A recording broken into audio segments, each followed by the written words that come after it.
திமுக இளைஞரணி கூட்டத்துல போட்ட தீர்மானங்களை பார்த்துட்டு ரொம்ப கொதிச்சு போயிருக்காரு மாணிக்கம் தாகூர். அது மட்டும் இல்லாம ராகுல் காந்திக்கு எதிராக கோஷம்லாம் வந்து அங்க போட்டாங்க. ஸோ இதெல்லாம் பார்த்துட்டு அவங்க கோவமாயி ஒரு ப்ரெஸ் மீட் கொடுத்துருக்குறாங்க. உதயநிதி வார்த்தைகளை அளந்து பேசணும்.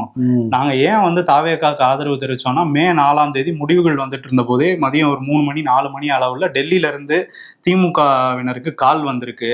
2 பேரும் அந்த பாஜக தான் வந்து திமுகவுக்கும் அதிமுகவுக்கும் கனெக்டிங் கால் போட்டு நீங்கள் கூட்டணி ஆட்சி அமைங்க அப்படின்னு வந்து சொன்னாங்க. அதுக்கு ஆளுநரும் ஒத்துழைப்பு கொடுத்தாரு அப்படின்னு வந்து சொல்றாரு.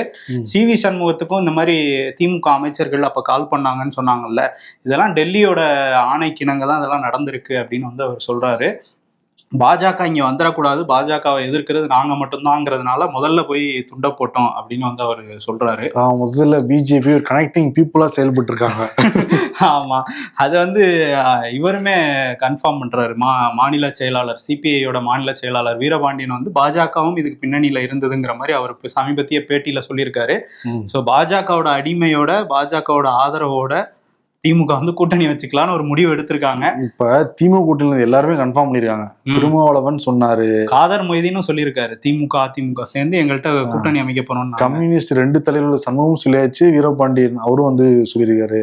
அவங்களோட உயர் தலைவர் பேபியும் வந்து சொன்னாங்க, வாசுகி வந்து சொன்னாங்க, இந்த பக்கம் அதிமுக சொன்னாங்க. இப்போ கூட சில பேர் திமுக நம்ம மறுக்கிறாங்க. எல்லாம் பண்றது ரொம்ப மறுக்கிறாங்க.